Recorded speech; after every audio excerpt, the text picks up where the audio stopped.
episode 2 of I Hate Soccer.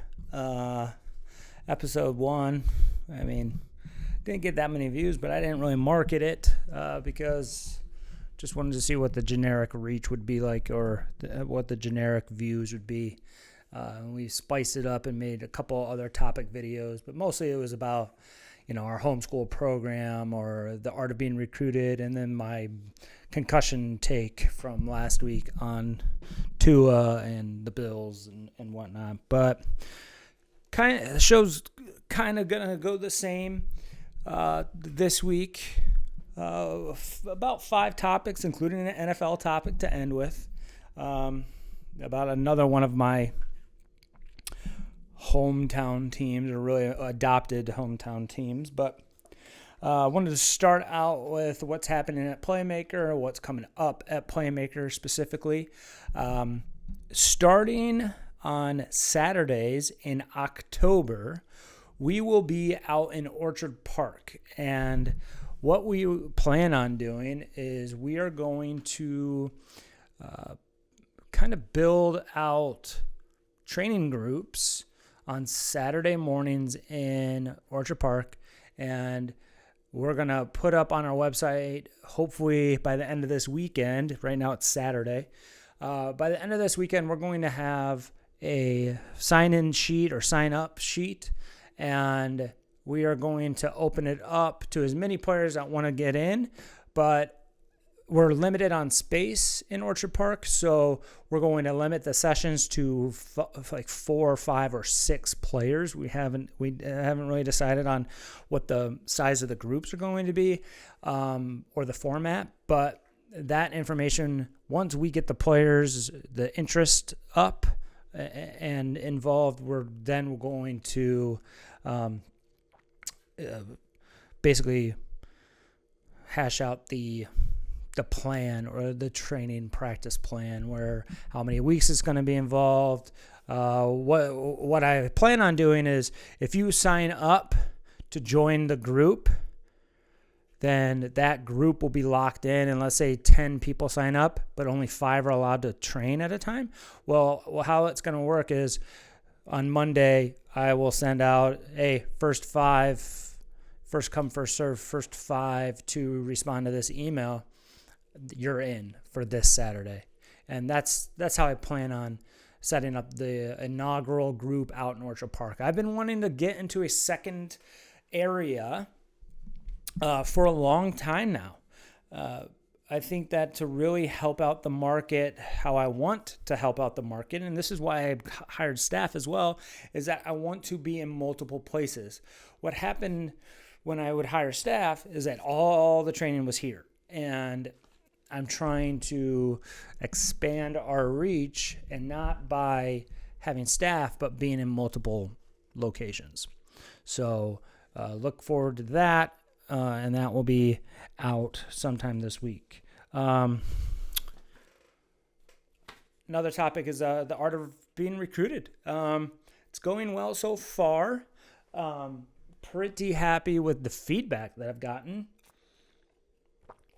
A lot of people are very happy, especially with towards the end of the book, where I go into really talking about what players should be looking for their program, or what they should be researching out of the program, like how many seniors, how many juniors, how many sophomores, how many freshmen, how many in your position, how many in last year's recruiting class, and so on and so forth. And feedback's been very good. I had a parent contact me and say,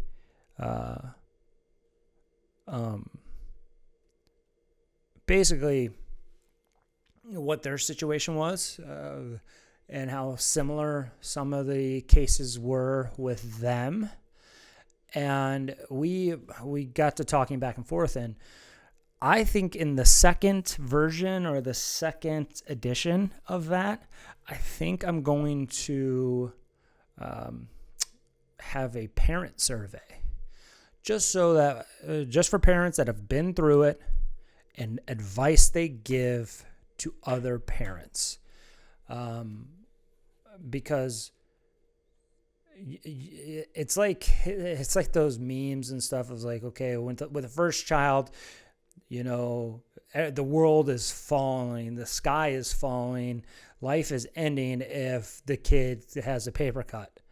Well, by child 3, I mean, the kid could fall on his head and the parent doesn't even move and get up. It's just like, oh, just get up, you'll be fine. So it's kind of the same thing in soccer, right? And you could tell the difference between soccer parents who have been through the whole process before and the ones that are approaching it for the first time. So I think that it could give, other parents some insight on the recruiting process. And it's a stressful time and everybody hates it for the most part, and when it's over, when it's over, it's, like the weight of the world is off your shoulders. So that's where the art of being recruited is at. It's still just $5.99.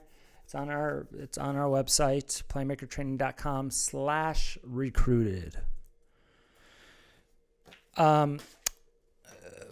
Next topic is, I got my note cards, dribbling.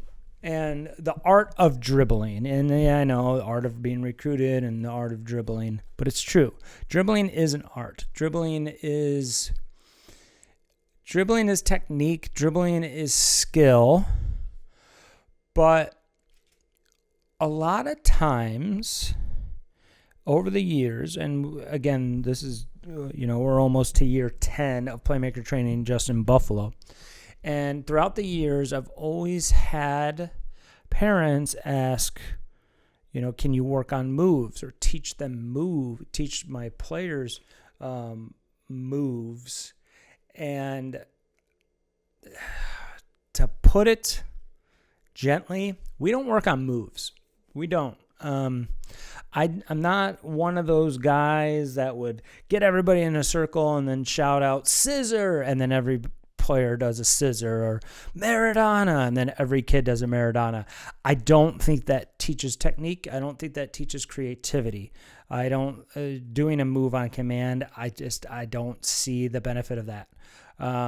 What we do teach and what we do work on is how good are you on the ball at your feet with both surfaces? Are you two-footed? And when I say two-footed, are you as good with the inside of your left as you are with the inside of your right? Are you as good with dribbling with your laces or instep or outside of your left foot as you are with the right? Are you good with the sole of the foot on both feet? Is your left as good as your right? And that is what we try to accomplish first. It's like first grade math, right? I consider Maradonas and scissors and step overs and body feints and shoulder drops. I consider that like fifth grade math. All right. So it goes in steps. I don't think that you can have all of the movement and skill and creativity without having that basic. Are you two-footed? Can you use all the surfaces? Do you have that all the way down? Once you have that down, then how easily can you avoid pressure?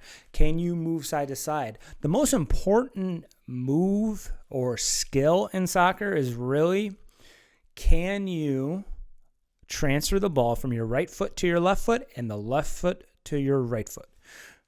That's the number one skill in soccer. If you got that, if you can dribble towards your left, pull the ball with your left, and get away with the outside of your right, you're going to be pretty good at dribbling and taking players on. If you have that down, then later on those other skills come up. Also, we teach dribbling. We don't teach dribbling all three ways, but we do consider that there's three ways to teach dribbling. There's dribbling where there's cuts and changes of direction and changes of speed, hopefully. There is dribbling with the ball or running with the ball. That's a touch every step, and that you can stop on a dime at any time. And then there's running next to the ball, where it's just like you push the ball and you're running next to it. We don't work on that at all because we consider that just relying on your speed. It's like push it by him and go. Like I don't care about that because not everybody has that speed.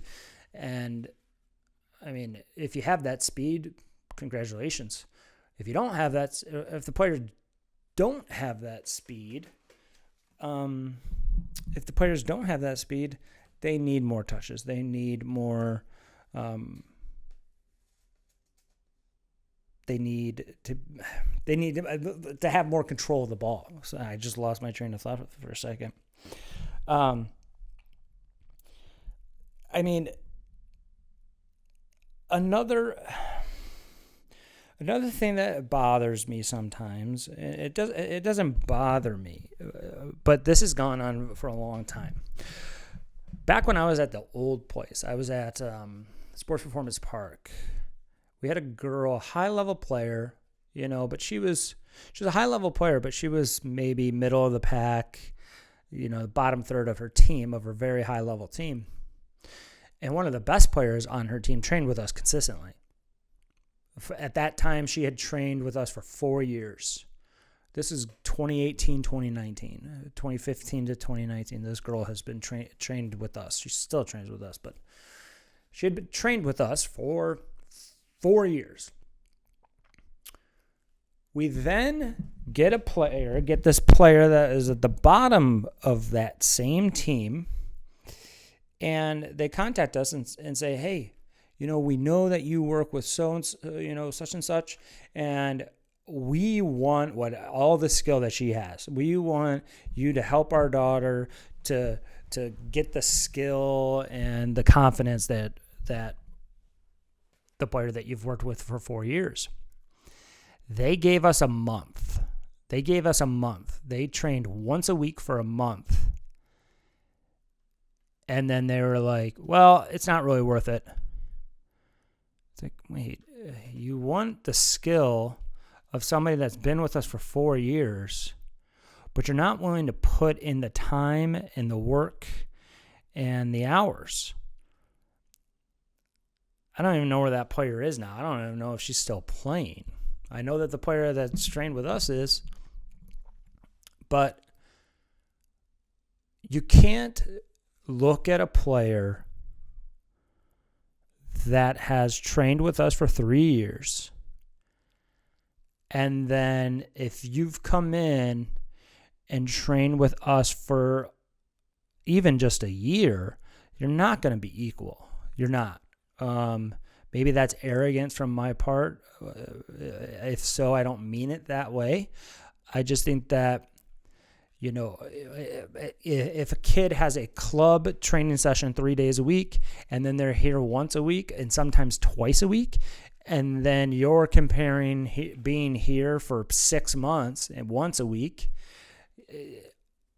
the hours, it's the 10,000 hour rule. If you believe in it or not, it's true. The more hours you put in, the better you're going to be at something. That's just what are you good at that you don't do? So be patient when you're newer coming into an environment like PlayMaker Training. Be patient. Don't expect it to be microwavable. Don't give us a month to try to catch up to a player that's been with us for 4 years. That's been one of the biggest mistakes, I think, that is kind of like sad about us, I guess. But it's neither here nor there, and it's gonna happen.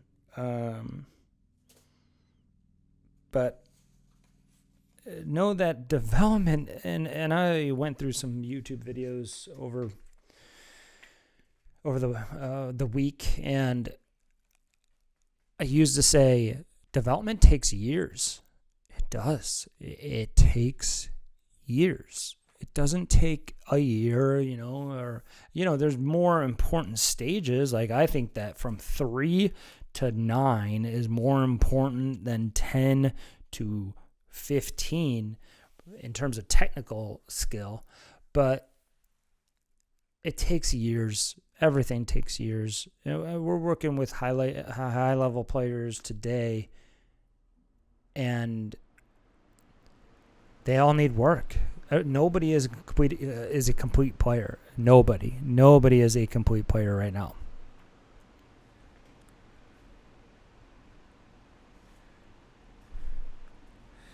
Next topic. This is going to get me in trouble probably. High school soccer. High school soccer. Why do I like high school soccer? High school soccer is good for the players that are in a very, very high, stressful club environment, and it is an escape from that environment. That's one. That's one reason why it's great. 2, notoriety and being able to play with your friends in front of your friends. That is a great experience. Getting your names in the paper and on the morning announcements, if they just still do a morning announcements, I don't know. I didn't go to school here. I don't know. But we used to have, morning announcements and with the shutout, Jason Collinsworth saved 7 shots and blah, blah, blah. And having that on the morning announcements, that was pretty awesome. Names in your paper, pictures in the paper, that's awesome. For me, back in Michigan, all of our games are at night. All of our games are at 7 p.m., under the lights, nighttime, intense. It's like you never got tired under the lights. It was amazing. Here, you have some varsity games kicking off at 4 p.m. because some schools don't have lights. It's crazy. But that's some of the great stuff about high school soccer. Also, you get to have rivalries again. Like in club soccer, who's the Flash's local rivalry? Well, it's the Stallions. Well, no, because they don't ever get to play each other after, when was the last time an ECNL team played a Stallions team? Oh, RNY.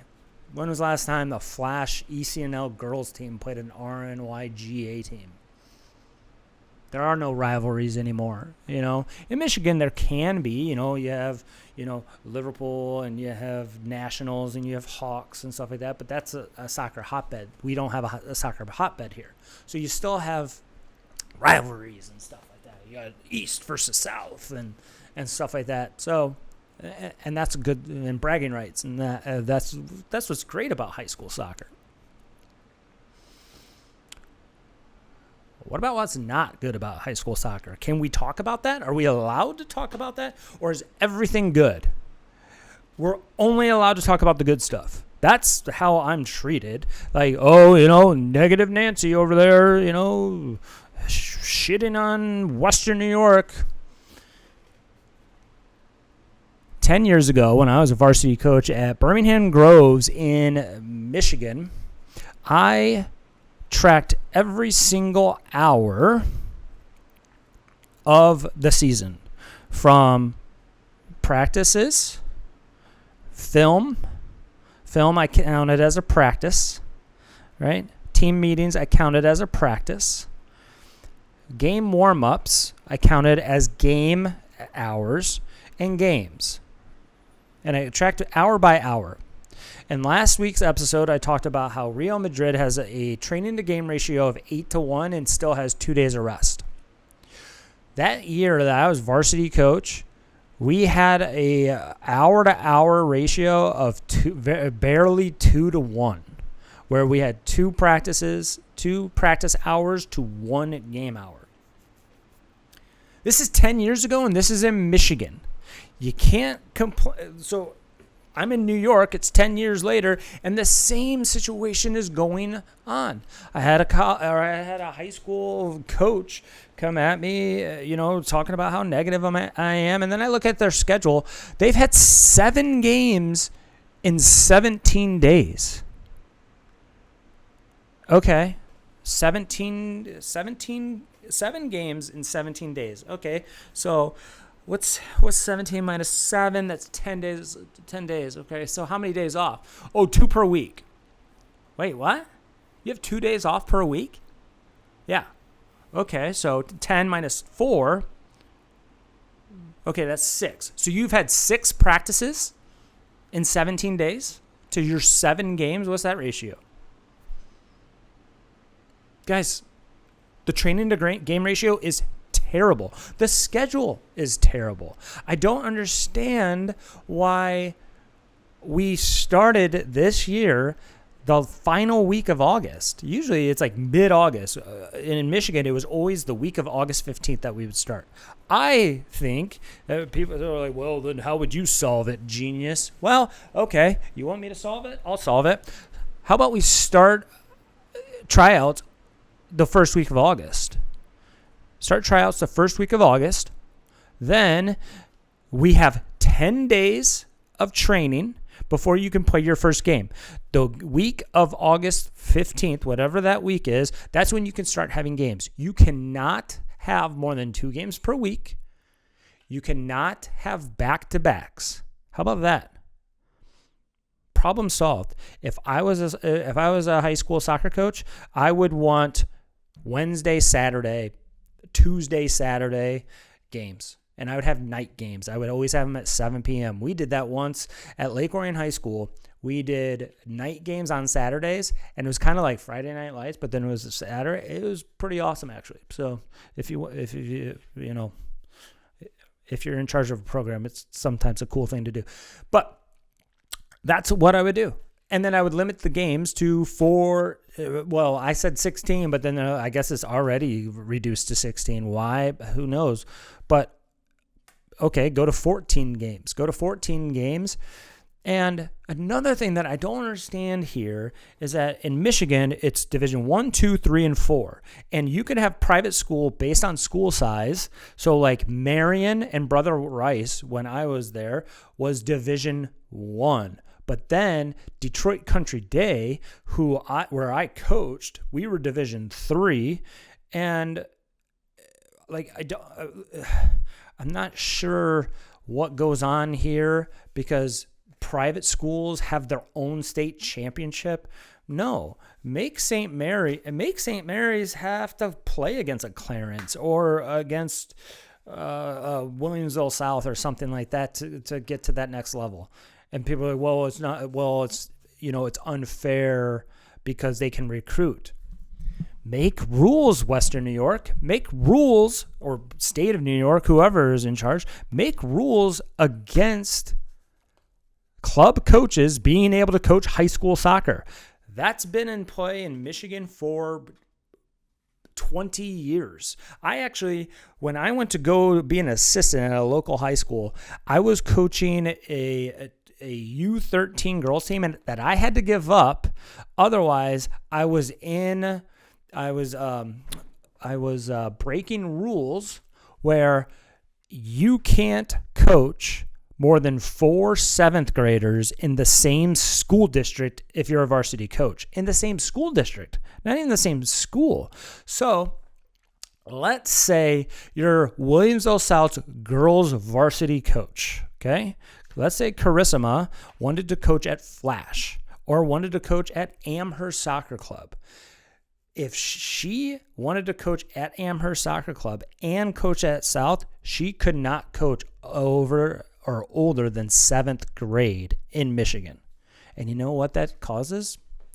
No recruiting. It doesn't cause these recruiting teams and juggernauts and dream teams. So rules, sometimes, I'm like anti-rules and regulations and stuff like that, but sometimes like this is the wild, wild west. This is like people get away with anything here. So, I mean, there's a school right down the street here where the varsity coach has at least 7 girls on his varsity team that he's coached for 7 years. There's no rules. There's no rules here. And like in Michigan and in a lot of states, I've thrown this out on my, X or Twitter or whatever. And I've thrown that out a lot, that most states have rules like this. This isn't just a Michigan thing. This isn't just a Jason being negative Nancy. That's just how a lot of states are. But we want to talk about like soccer here in Western New York and high school soccer specifically. There's scores that were 16-0, 13-0, 10-1. And those are varsity scores, and some of them are league scores. You want to hear about the JV scores? The JV scores are even worse. It's like, and then, like, we had a girl come in. She one of our highest level players. She guest played at a Lancaster tournament in over the summer, and all of their games were 10-0, 12-0, 13-0. This girl is an ECNL player, and she was guest playing at this tournament. And I ask her, and I go, so now that you know what the level is out there, what do you think is closer in terms of all of Western New York? Do you think the skill level is closer to your ECNL level that you play at? Or is it more like the tournament that you just smoked 12-0? And she goes, well, when you put it that way, it's most of the level is down here. Most of the level is not there. And that's what people fail to realize, right? So I get yelled at when I bring up some issues in this area, and they're not looking at the big picture because they get to work with a varsity team and they work with the best of the best players. They're coaching the A team at the local club. They're not coaching the C team. Are they coaching the travel team? I don't think so. Are they or the house team? I don't think they're coaching the house team.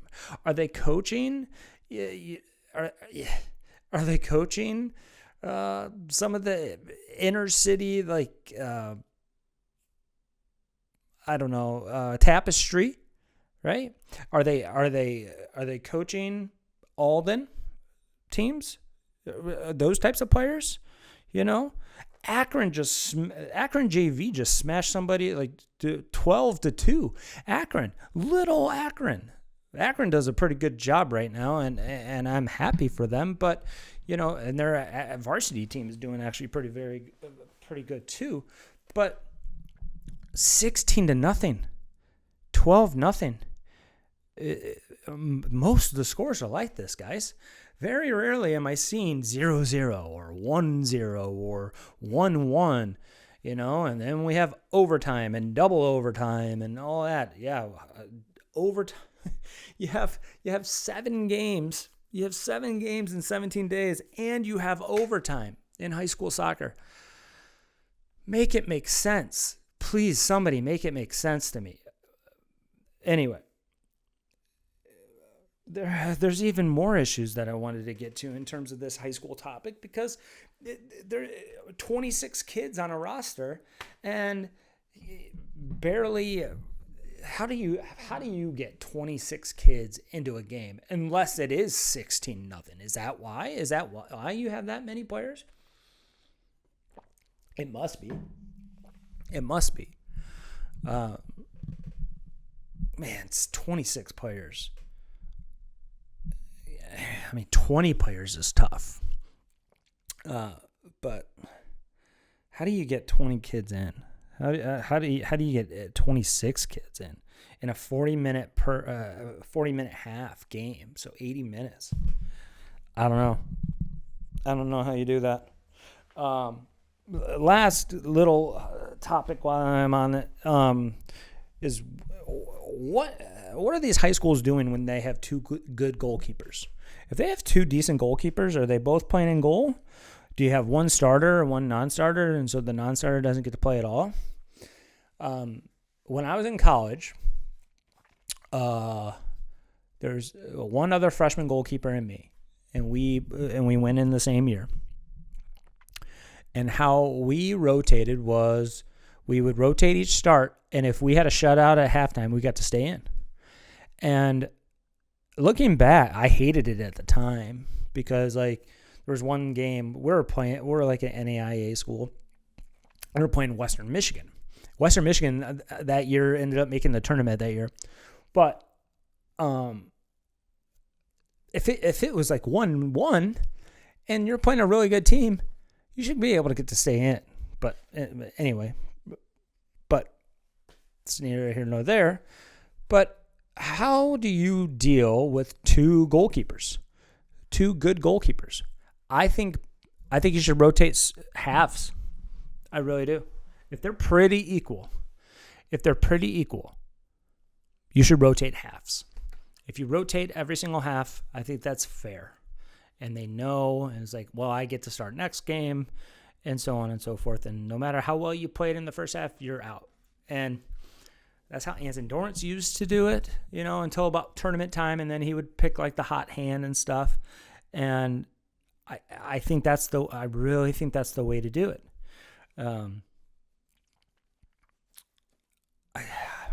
I don't know. I don't know if I would do the shutout at halftime thing if I had two pretty equal goalkeepers.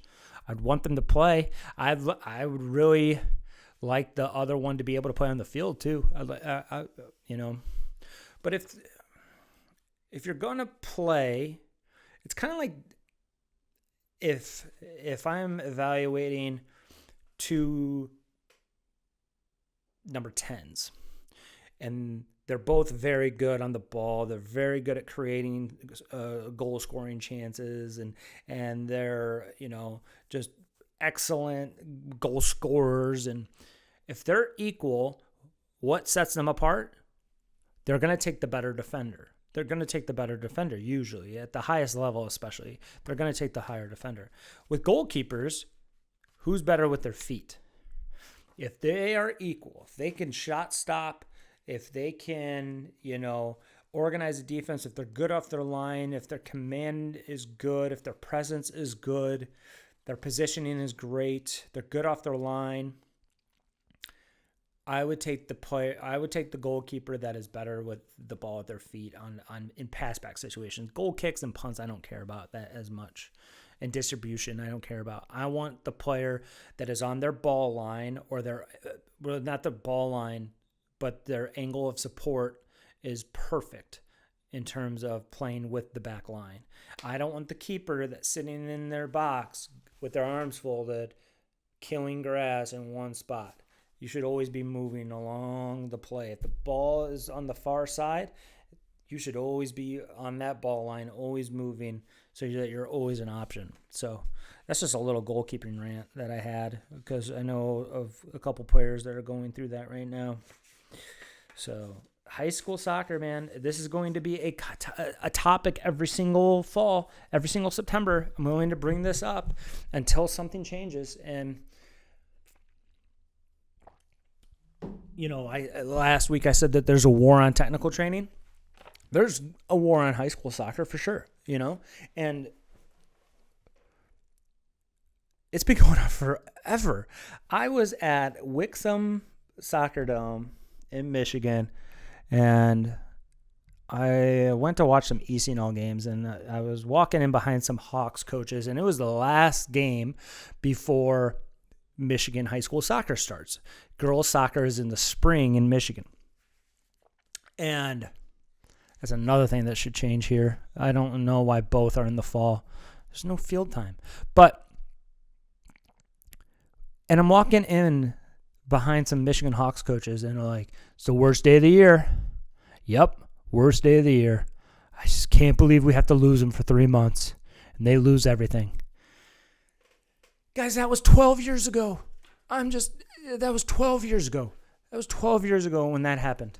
This is not new. This is not new stuff. I get yelled at because I'm just bringing up something that's been an issue for 12 years.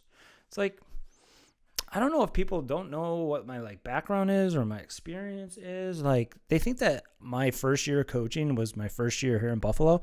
I had already coached for 10 years before I even came to Buffalo. That's annoying to me, but neither here nor there. This has been going on, this war. Look at the Hawks. Okay, the Hawks. Flash just went and played the Hawks. Here's Hawks. So there's Hawks and then there's Hawks Magic. It's not A team and B team. It's full year team and a 10-month team. So ECNL, they have, I don't think Magic got kicked out of the ECNL yet. I know that was a rumor. I don't know if that was true or not, or whatever.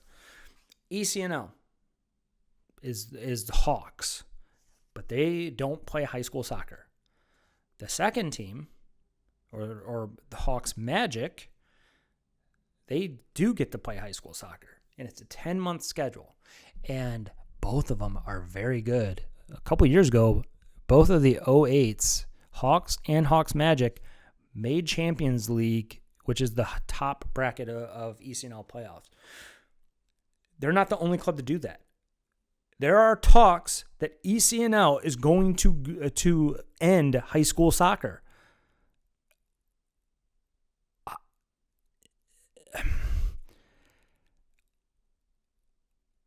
I kind of agree with it. I kind of agree with them, right?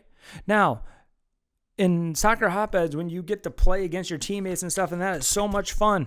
But that's like 2 games, right?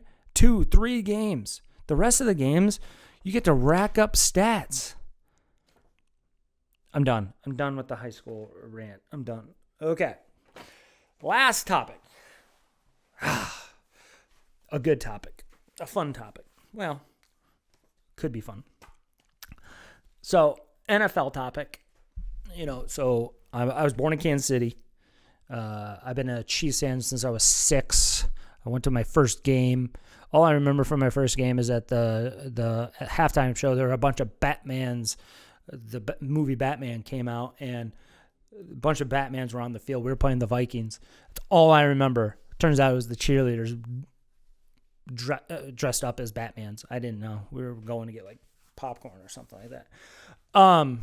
My grandpa had front row season tickets, front row on the 50-yard line of the upper deck. It was unbelievable. And if you've been to Arrowhead, you know that thing, it is so loud. It's ridiculous. It's probably nowhere good for a 6-year-old. I think it was a night game. I think it was a Monday night game too. But anyway, then I moved to Michigan. All of my friends are Lions fans, and now I'm here with Bills Mafia. So let's talk about the Lions. I think, you saw the Dan Campbell stuff about he had to move because people were giving him death threats and sending construction crews to come and work on his house when he didn't ask for it and stuff. So he had to move. Lions I hope they're, I thought that the Lions this year were going to be the team that learned from last year and learned how to win, got to the NFC Championship finally. I believe that before you can win a Super Bowl, you must win a couple playoff games before that season in relation. The one outlier is the Tampa Bay Buccaneers with Tom Brady. They didn't win anything, and then boom, he's there. But that roster was loaded. The Chiefs, they never won a playoff game. Ever. They won one playoff game since Joe Montana, right? They won one playoff game since 1993, and it was Alex Smith against the Houston Texans, and it was one playoff game. Mahomes' first year starting, we beat the Colts and we lose to the Patriots. We got to the AFC Championship. Following year, Super Bowl. Following year, we lost the Super Bowl. And the rest is history since we've won 2 more since. So I think that winning goes in stages. I thought the Lions were going to be one of those teams that learn how to win, learn how to handle success. I don't know if they can handle success, and here's why. They're no longer catching anybody off guard. You're not surprising anybody. You are now everybody's Super Bowl. You are going to get everybody's best shot. That's what Tampa Bay was last week. Good luck against Arizona this week. Good luck. I kind of like Arizona this week. And they lose to Arizona, I could see 9-8, a 9-8 season written all over it, because I could see it spiral, because I can see Dan Campbell making some questionable game time decisions. I hope that's not true. I want a Lions-Chiefs Super Bowl just so the Chiefs can beat the Lions and prove that, like, no, you weren't going to beat the Chiefs in the Super Bowl. If you would have beat Niners last year, that was not going to happen. You couldn't beat the Niners. We beat the Niners. How does just because, if we beat the Niners, we would have beat you? Why? Because you beat us in week 1 8 months ago, 5 months ago, whatever. So we'll see. Chiefs got the Falcons. That should be a good game. Bills got the Jags. I like the Bills, but for some reason the Jags are like their boogeyman. Like is the boogeyman. Like, I don't understand how Trevor is 2-0 against Josh Allen. I don't. Like, I like Trevor, but I don't get it. So I like the Chiefs, I like the Bills, and I like the Cardinals in those 3 games. So, all right, episode 2 is a little bit longer, 41 minutes. I'll make some more adjustments. I'll post this more in increments in topic videos as well. I'll have the long form, and then I'll splice it up. So you guys don't have to watch the full 41 minutes if you don't want to. I hope you do. And give me some feedback. PlayMakerTraining13@gmail.com. What do you like about this? Do you like this format? I like it. It allows me to just go. Hopefully, I will see you next week. If I don't see you next week, I will see you in 2 weeks. See ya.